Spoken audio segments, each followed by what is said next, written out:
बिस्मिल्लाहिर्रहमानिर्रहीम। अस्सलाम वालेकुम स्टूडेंट, कैसे हैं आप? उम्मीद करता हूँ आप सब लोग खैरियत से होंगे। स्टूडेंट, आज के लेक्चर नंबर 2 के अंदर मैं आप लोगों को खुशामदीद कहता हूँ। हमारा एडीपी जनरल मैथमेटिक्स का कोर्स चल रहा है, जिसका हमारे पास सेकंड लेक्चर होगा आज। ठीक है, फर्स्ट लेक्चर के अंदर हम लोगों ने स्टडी किया था कि पार्शियल फ्रैक्शन क्या होता है। ठीक है, और रैशनल फ्रैक्शन क्या होता है, रैशनल फ्रैक्शन की टाइप्स क्या होती है, पार्शियल फ्रैक्शन हम कैसे बनाते हैं, और हमने पॉलिनोमियल को स्टडी किया था। पॉलिनोमियल के साथ साथ हम लोगों ने क्या स्टडी किया था, इक्वेशन क्या होती है, आइडेंटिटी इक्वेशन क्या होती है, और कंडीशनल इक्वेशन क्या होती है। फिर हमने इसके 4 केसेस को क्या किया था, स्टडी किया था कि अगर आपके पास प्रॉपर या इम्प्रॉपर फॉर्म आ जाए कोई ऐसा रैशनल फंक्शन, उसको हमने पार्शियल फ्रैक्शन में कन्वर्ट कैसे करना है। तो नेक्स्ट हमारे पास जो टॉपिक है वो आपके पास है क्वाड्रेटिक इक्वेशन। आपके पास समझ आ रही इस बात की स्टूडेंट? तो क्वाड्रेटिक इक्वेशन एक मोस्ट इंपॉर्टेंट टॉपिक और बहुत ही ईजी टॉपिक है। आपके पास समझ आ गई इस बात की स्टूडेंट? क्वाड्रेटिक इक्वेशन आपके पास क्या होती है, सबसे पहले तो ये देखिएगा आप लोग जी।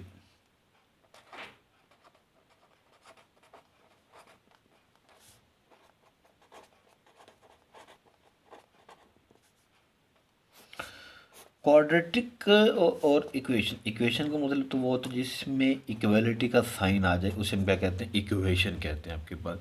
और क्वाड्रेटिक का मतलब है चार। ठीक है, क्वाड्रेटिक है चार। ठीक है, क्वाड्रेटिक इक्वेशन को क्वाड्रेटिक क्यों कहते हैं आपके पास, तो ज़रा गौर कीजिएगा। पहले हम इसकी डेफिनेशन देखते हैं। एन इक्वेशन, ठीक है, या such equation, equation a x square plus b x plus c equal to zero. ऐसी इक्वेशन जो इस फॉर्म में हो, a x square plus b x plus c equal to zero आपके पास, where a does not equal to zero. ठीक हो गया, बी और सी में और में नॉट भी ज़ीरो आपके पास में, लेकिन ए कभी भी ज़ीरो नहीं हो सकता आपका। समझ आ रही इस बात की?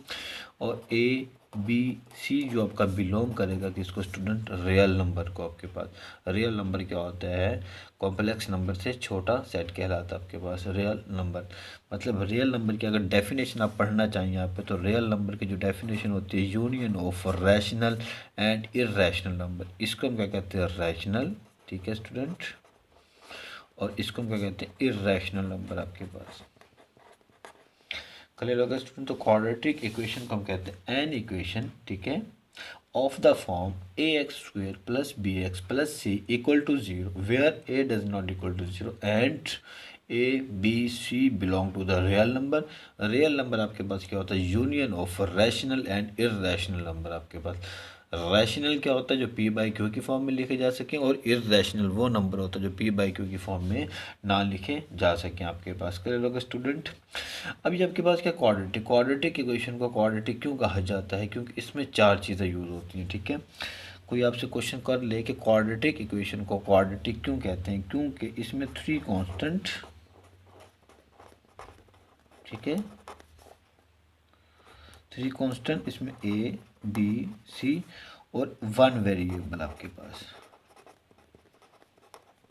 ठीक हो गया, जिसको हम एक्स भी कह सकते हैं, वाई भी ले सकते हो, जेड वेरिएबल भी ले सकते हो। तो क्वाड्रेटिक इक्वेशन को क्वाड्रेटिक इसलिए कहा जाता है क्योंकि इसमें चार चीज़ें यूज़ हो रही हैं आपके पास, तीन कांस्टेंट जो ए बी सी, और एक variable at a time use होगा आपके पास। एक्स भी हो सकता है, वाई भी हो सकता है, और जी भी हो सकता है आपके पास। और इक्वेशन इसलिए कहते हैं क्योंकि इसमें इक्वालिटी का साइन आता है, तो ये क्या बन जाती है आपकी, क्वाड्रेटिक इक्वेशन बन जाती है आपके पास। क्लियर होगा स्टूडेंट? अब क्वाड्रेटिक इक्वेशन को हम लोग सेकेंड डिग्री इक्वेशन भी कहते हैं। ठीक है स्टूडेंट, क्या सेकेंड डिग्री इक्वेशन भी कहलाती है आपके पास। ठीक हो गई।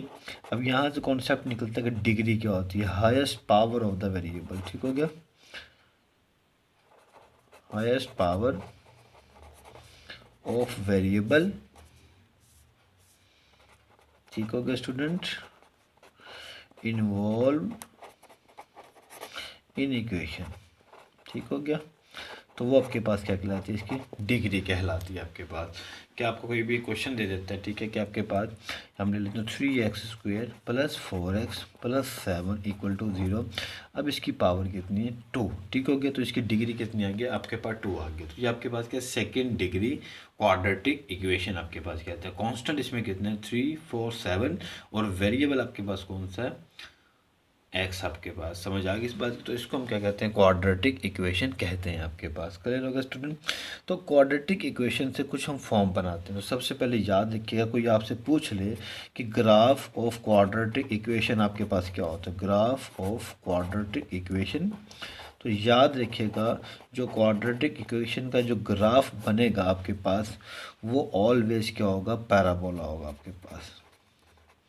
समझ आ गई इस बात की स्टूडेंट? जो भी आपसे पूछ रहे ग्राफ ऑफ क्वाड्रेटिक इक्वेशन, आपके पास क्या होता है, पैराबोला। पैराबोला आपके पास क्या होती है, ठीक है, इस फॉर्म में आपके पास बन रही होती है आपके पास। ठीक हो गया? ये आपके पास क्या कहलाती है, पैराबोला। आपके पास क्वाड्रेटिक इक्वेशन का ग्राफ ऑलवेज क्या होगा, पैराबोला। अब सोल्यूशन, ठीक है, solution of quadratic equation.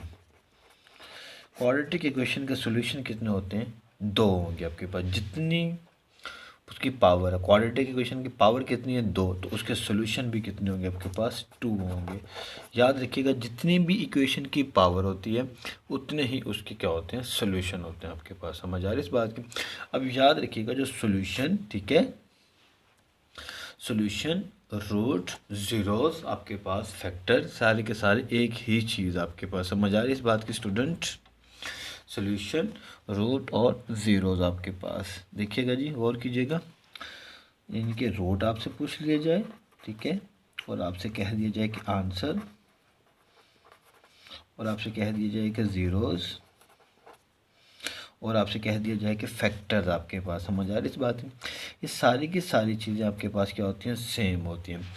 Root, answer, zero, solution, ये वो चीज़ें होती हैं जो इक्वेशन को सेटिस्फाइड कर दे कि आपका left hand side is equal to क्या आ जाए, left hand side is equal to क्या आ जाए आपके पास, राइट हैंड साइड आ जाए, तो उस इक्वेशन का सॉल्यूशन भी बन जाता है, वो इस इक्वेशन का रूट भी बन जाता है, वो उस इक्वेशन का सॉल्यूशन भी बन जाता है, और वो इस इक्वेशन का ज़ीरोज़ भी बन जाता है आपके पास। समझ आ गई इस बात की? तो सॉल्यूशन उतने ही होंगे जितनी आपकी इक्वेशन की पावर होगी, ठीक है। तो इक्वेशन की पावर अगर 4 आ जाती है, 5 आ जाती है, 6 आ जाती है, वो क्वाड्रेटिक नहीं रहती, तो तो उसके सॉल्यूशन भी कितने होंगे, जितनी उसकी पावर होगी। मतलब जितनी इक्वेशन की डिग्री होती है उतने ही उसके सॉल्यूशन होते हैं, उतने ही उसके रूट होते हैं, उतने ही उसके आंसर होते हैं, उतने ही उसके ज़ीरोज़ होते हैं आपके पास। तो ये सारी की सारी जो चीज़ें आपके पास यहाँ सेम आपके पास, ठीक है। तो क्वाड्रेटिक इक्वेशन की के बाद हम चलते हैं कि अगर आपकी क्वाड्रेटिक इक्वेशन के अंदर, ठीक है, अगर हम ए को ज़ीरो कर दें, बी को ज़ीरो कर दें, सी को ज़ीरो कर दें, तो हमारे पास किस किस्म का रिजल्ट आता है आपके पास। समझ आ रही इस बात की? तो क्वाड्रेटिक इक्वेशन आपके पास क्या है student, a x square plus b x plus c equal to zero. If, ठीक है, हम ए को क्या कर देते हैं, इक्वल टू ज़ीरो। जब हम ए को ज़ीरो कर देते हैं, ये वाली equation zero plus b x plus c equal to zero, तो इक्वेशन आ गई b x plus c equal to zero. तो इस चीज़ को हम कहते हैं लीनियर इक्वेशन, ठीक है स्टूडेंट। अब लीनियर इक्वेशन क्या होती है, जिसमें एक्स की जो पावर होती है, ठीक है, लीनियर इक्वेशन के अंदर जो एक्स की पावर ऑफ वेरिएबल, ठीक है, वेरिएबल की पावर जो कितनी होती है आपके पास, 1 होती है आपके पास। या हम कह सकते हैं जिसमें डिग्री कितनी होती है, 1 होती है आपके पास, उसे हम क्या कहते हैं, लीनियर इक्वेशन कहते हैं आपके पास। समझ आ रही है? और इसमें बी आपका कभी भी ज़ीरो नहीं होगा आपके पास। समझ आ रही है? लीनियर इक्वेशन के अंदर बी ऑलवेज क्या होगा, does not equal to zero. अगर आपके पास if b is equal to zero कर देता है, तो क्वाड्रेटिक इक्वेशन आपके पास क्या बन जाएगी, a x square plus c equal to zero.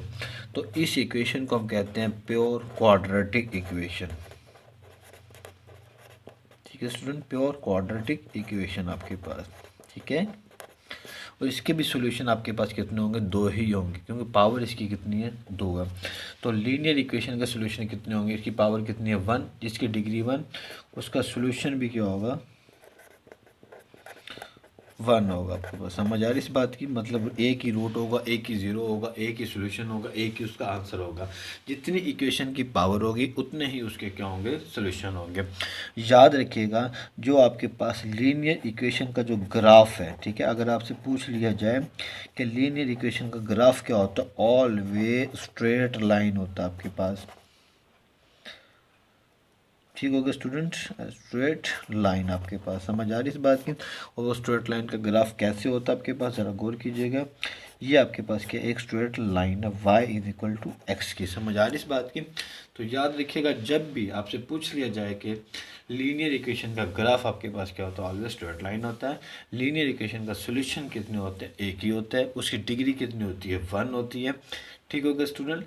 और दूसरे नंबर पे याद रखिएगा लीनियर इक्वेशन कब बनती है, जब क्वाड्रेटिक इक्वेशन के अंदर हम ए की वैल्यू को क्या कर देते हैं 0, तो हमारे पास लीनियर इक्वेशन बनती है। क्लियर होगा स्टूडेंट। प्योर क्वाड्रेटिक क्या होता है आपके पास, जब हम b को 0 कर देते हैं, समझ आ रही इस बात की स्टूडेंट। जब हम b को 0 कर देते हैं तो आपके पास कौन सी इक्वेशन आती है, प्योर क्वाड्रेटिक इक्वेशन आती है। और इसके भी सोल्यूशन कितने होंगे, 2 होंगे। इसकी डिग्री कितनी है आपके पास, 2। और इसके सॉल्यूशन भी कितने होंगे स्टूडेंट, 2 होंगे। समझ आ रही, जितनी इक्वेशन की पावर उतने ही उसके क्या होते हैं, सॉल्यूशन होते हैं आपके पास। तो ये छोटा सा इंट्रोडक्शन था आपके पास किसका, क्वाड्रेटिक इक्वेशन का, कि उसका ग्राफ क्या होता है, उसके सॉल्यूशन कितने होते हैं, क्वाड्रेटिक इक्वेशन क्या होती है, क्वाड्रेटिक इक्वेशन से हम लीनियर इक्वेशन कैसे बनाते हैं, क्वाड्रेटिक इक्वेशन से हम प्योर क्वाड्रेटिक इक्वेशन कैसे बनाते हैं, लीनियर इक्वेशन का ग्राफ क्या होता है, और प्योर क्वाड्रेटिक इक्वेशन का ग्राफ भी क्या होगा आपके पास, पैराबोला होगा आपके पास। समझ आ रही, क्यों, जिसकी पावर आपके पास होगी 2, उसका ग्राफ ऑलवेज क्या होगा आपका, पैराबोला होगा आपके पास।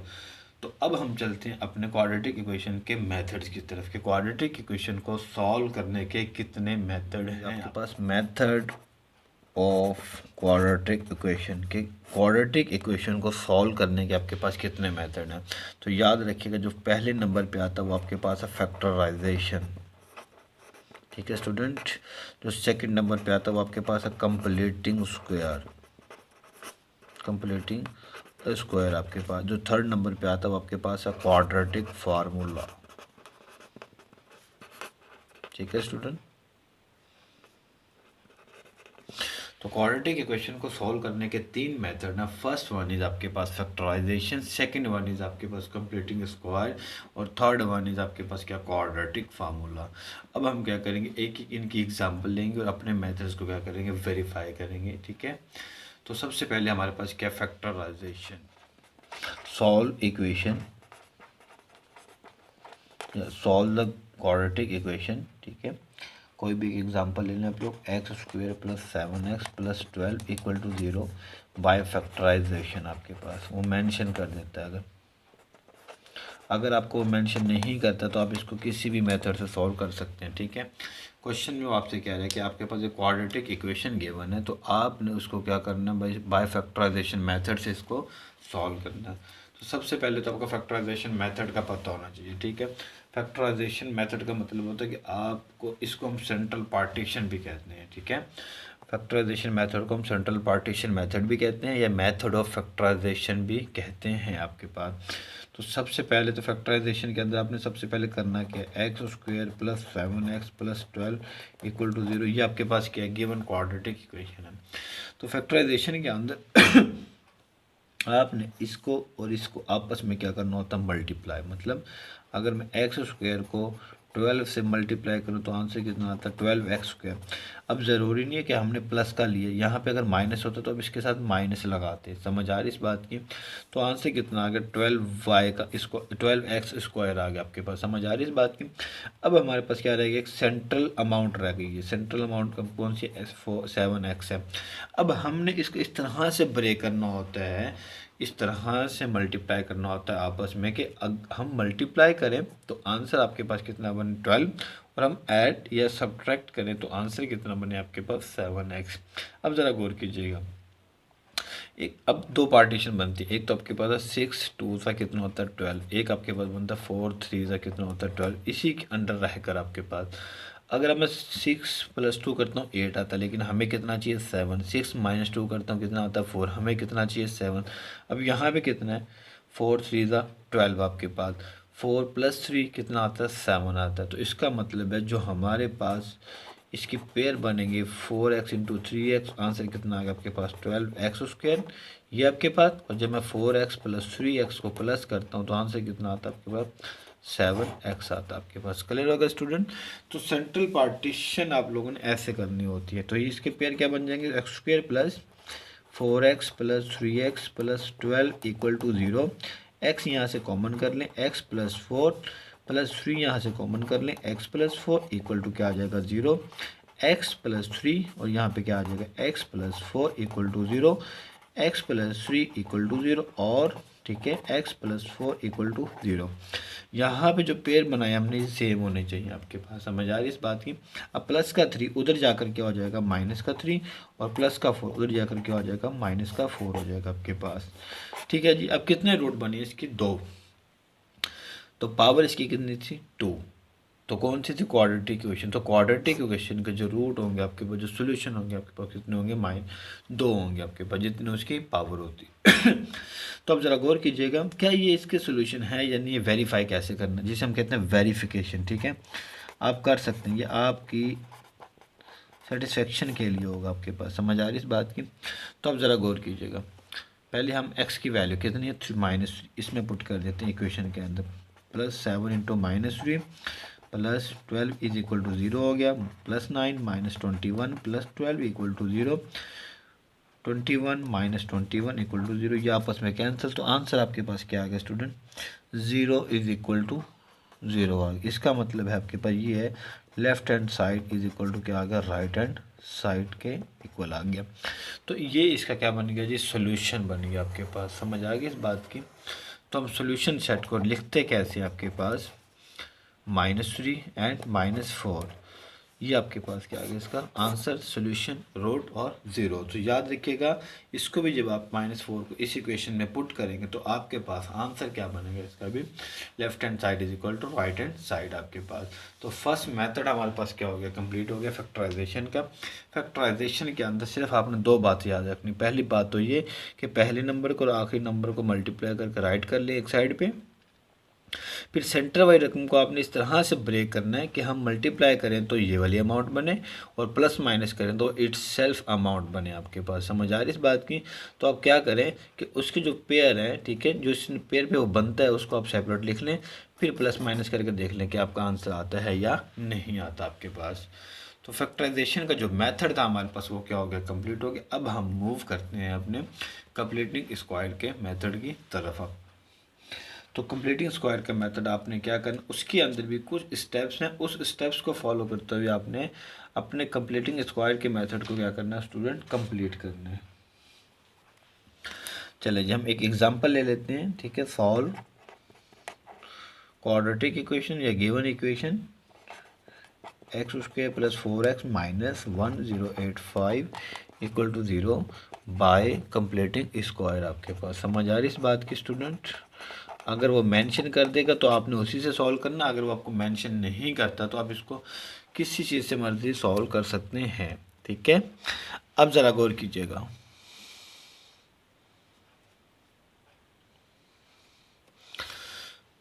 तो गिवन इक्वेशन आपके पास क्या है student x² + 4x - 1085 equal to 0। Completing square के अंदर जो सबसे पहले आपका स्टेप होगा आपने अपने कांस्टेंट को उठाकर उसको राइट साइड पे क्या कर देना शिफ्ट कर देना। क्लियर हो गया। कंप्लीटिंग स्क्वायर के अंदर जो फर्स्ट स्टेप है आपका, आपने अपने कांस्टेंट को उठाकर राइट साइड पे क्या कर देना शिफ्ट कर देना। क्लियर हो गया, पहला स्टेप कंप्लीट। सेकेंड स्टेप में आपने ये देखना है कि x का जो कोफिशिएंट है, मतलब x² का जो कोफिशिएंट है वो ऑलवेज क्या होना चाहिए 1 होना चाहिए, समझ आ रही इस बात की। पहले आपने क्या किया कांस्टेंट को राइट साइड पे शिफ्ट किया, फिर आपने ये चेक करना है कि जो हमारा x² है उसका जो कोफिशिएंट है 1 है या नहीं। अगर उसका कोफिशिएंट 1 नहीं है तो आपने जो भी नंबर होगा उस नंबर से क्या कर देना दोनों तरफ डिवाइड कर देना है, समझ आ रही इस बात की। तो यहाँ पे तो क्या ऑलरेडी 1 है आपके पास, तो 2 स्टेप आपके क्या हो गया कंप्लीट हो गया। थर्ड स्टेप में आपने क्या करना है जो x का कोफिशिएंट होगा, क्या जो x का कोफिशिएंट होगा आपने उसको 2 से क्या करना है डिवाइड कर देना है। 2 से डिवाइड करेंगे तो आंसर कितना आ गया 2। अगर 2 से डिवाइड नहीं करना तो 1/2 से क्या कर दे मल्टीप्लाई कर दे, कैंसिल करेंगे फिर भी आंसर कितना आ रहा है 2 आ रहा है आपके पास, समझ आ रही इस बात की स्टूडेंट। तो थर्ड स्टेप में आपने क्या करना है x का जो कोफिशिएंट होगा उसको 2 से डिवाइड कर दें या 1/2 से मल्टीप्लाई कर दें। अब जो आंसर आया है फोर्थ स्टेप उसका जो आंसर आएगा आपने उसका स्क्वायर, ठीक है, उस नंबर का स्क्वायर दोनों तरफ क्या कर देना, आपने ऐड कर देना है। समझ आ रही इस बात की स्टूडेंट? जो आंसर आएगा उसका स्क्वायर आपने दोनों तरफ क्या कर देना, ऐड कर देना। अब ये एक फार्मूला बन गया, a square plus b square plus 2ab, ठीक है, ये किसके बराबर हो जाएगा, x प्लस 2 होल का square is equal to 1085 plus 4, ये आ गया जी x प्लस 2 होल का स्क्वायर इज इक्वल टू 1089 आपके पास। समझ आ रही इस बात की?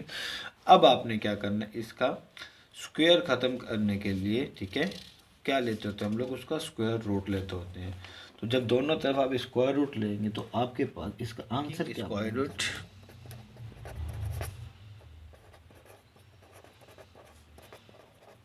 On both side. जब आप दोनों तरफ स्क्वायर रूट लेंगे आपके पास, समझ आ रही इस बात की, ये स्क्वायर रूट साथ में क्या आएगा, plus minus 1089 which is equal to कितना आ जाएगा आपके पास, प्लस माइनस 33 आपके पास। समझ आ रही इस बात की? एक दफ़ा आप इसको प्लस में राइट करेंगे और एक दफ़ा इसको माइनस में राइट करेंगे। आप समझ आ रही इस बात की स्टूडेंट? तो x is equal to 33 minus 2, तो x की वैल्यू कितनी आ गई, 31, x is equal to minus 33 minus 2, x की वैल्यू कितनी आएगी, माइनस 35। तो सोल्यूशन सेट आपके पास क्या बनेगा, 31 और माइनस 35। अब आप इसका ना वेरिफिकेशन भी कर सकते हैं, क्या आया इसका सोल्यूशन बना है या नहीं बना आपके पास। समझ आ रही इस बात? वेरिफिकेशन क्या होती है कि आपने इस आंसर को उठाना है और आपने उसमें क्या कर देना है, पुट कर देना है गिवन इक्वेशन के अंदर। अगर उसकी left hand side equal to right hand side आ जाती है तो आपका आंसर क्या होगा, वेरीफाइड होगा आपके पास। तो कंप्लीटिंग स्क्वायर का मेथड भी हमारे पास क्या हो गया, कंप्लीट हो गया। अगेन मैं रिपीट कर देता हूँ, पहले स्टेप में आपने क्या करना है, कांस्टेंट को उठाकर राइट साइड पे शिफ्ट कर दें, फर्स्ट स्टेप। सेकंड स्टेप में आपने क्या देखना है कि एक्स स्क्वायर का जो कोफिशिएंट है वो क्या होना चाहिए, 1। थर्ड स्टेप में आपने क्या देखना स्टूडेंट कि जो x का कोफिशिएंट है उसको 1/2 से मल्टीप्लाई कर दें या 2 से डिवाइड कर दें, थर्ड स्टेप। फोर्थ स्टेप में आपने क्या करना है स्टूडेंट, जो आंसर आएगा उसका स्क्वायर आपने दोनों तरफ क्या कर देना, ऐड कर देना। ऐड करने से लेफ्ट हैंड साइड पे आपके पास एक फार्मूला बनेगा, जो फार्मूला आपका माइनस का भी हो सकता है और प्लस का भी हो सकता है। मतलब जो फार्मूला बनेगा a प्लस बी होल का स्क्वायर, या ये बनेगा या फिर a माइनस बी होल का स्क्वायर आपके पास। समझ आ रही इस बात की? वो फार्मूला बनने के बाद फिर आपने क्या करना, taking square root on both side. जब आप दोनों तरफ स्क्वायर रूट लेंगे तो ये आपका क्या बन जाएगा, प्लस माइनस, ठीक है। अब प्लस माइनस आ जाने के साथ इसको एक दफ़ा प्लस में लिखेंगे, एक दफ़ा माइनस में, ठीक है। करने के बाद जो आपका आंसर आएगा, सॉल्यूशन आएगा, जो रूट होगा, जो ज़ीरोज़ होंगे इसके, तो आपने क्या करना, अपनी सेटिस्फेक्शन के लिए आप इसकी वेरिफिकेशन कर लें किसी एक रूट की। तो आप इसको क्या करेंगे, गिवन इक्वेशन में पुट करेंगे। तो गिवन इक्वेशन में पुट करने से अगर आंसर आपका वेरीफाइड हो जाता है, मतलब left hand side is equal to right hand side आ जाती है, तो आप लोग क्या होगा, आपका सोल्यूशन सेटिस्फाइड है। क्लियर होगा स्टूडेंट? तो कंप्लीटिंग स्क्वायर का मेथड भी हमारे पास क्या हो गया, कंप्लीट हो गया। अब हमने मूव करना है अपने थर्ड मेथड की तरफ, जो आपके पास है quadratic form. Solve equation 16x square plus 8x plus 1 equal to 0 आपके पास बाय क्वाड्रेटिक फार्मूला।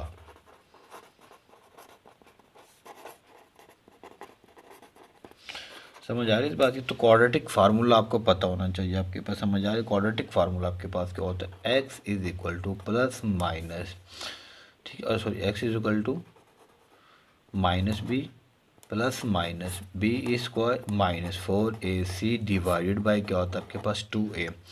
यहाँ पे वो वेरिएबल आएगा जो आपकी इक्वेशन के अंदर वेरिएबल शामिल होगा।